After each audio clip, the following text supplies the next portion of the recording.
Concerns continue to be raised over the possibility of racism among firefighters here in Winnipeg. It comes after a review last fall that looked into a complaint where firefighters responded to an emergency call allegedly exhibited bias towards an Indigenous woman. But now an internal memo obtained by City News written to staff by Chief Lane Thursday states that no explicit racism was demonstrated towards the patient. The chief's memo, in response to a third-party investigation into allegations a firefighter resisted assisting a paramedic who had previously called him out for certain social media posts. The firefighter was also accused of not wanting to assist in the treatment of the Indigenous woman who had suffered the neck injury. However, Chief Lane's memo appears to dismiss those allegations, saying in part, the possibility of racial animus towards the ambulance paramedic that was raised in the report was determined to be unfounded. The reaction should be, well, if there's some legitimacy to this, what can we do going forward to address it? You know what I mean? And that's what I would have liked to hear from the fire chief. The president of the Aboriginal Council of Winnipeg says he believes the majority of firefighters and paramedics are not racist, however, does believe systemic racism is present within the institution and feels anyone who denies that is simply ignoring the facts.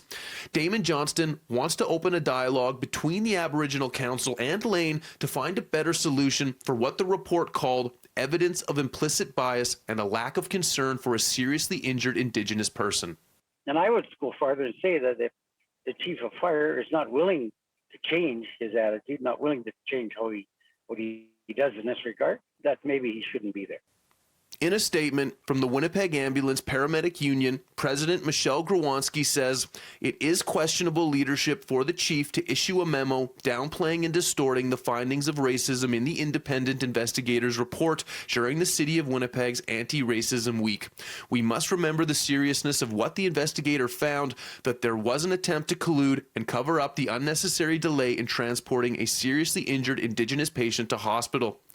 In a statement sent to City News, Chief Lane says, "We are committed to performing a fair investigation when any concern is brought forward. The report completed by Laurel Harris was one component in our investigation into the incident in October 2020.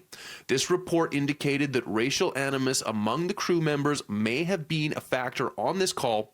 The details of this possibility could not be verified.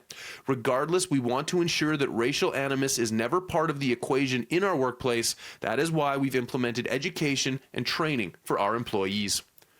In Winnipeg, Mark Neufeld, City News.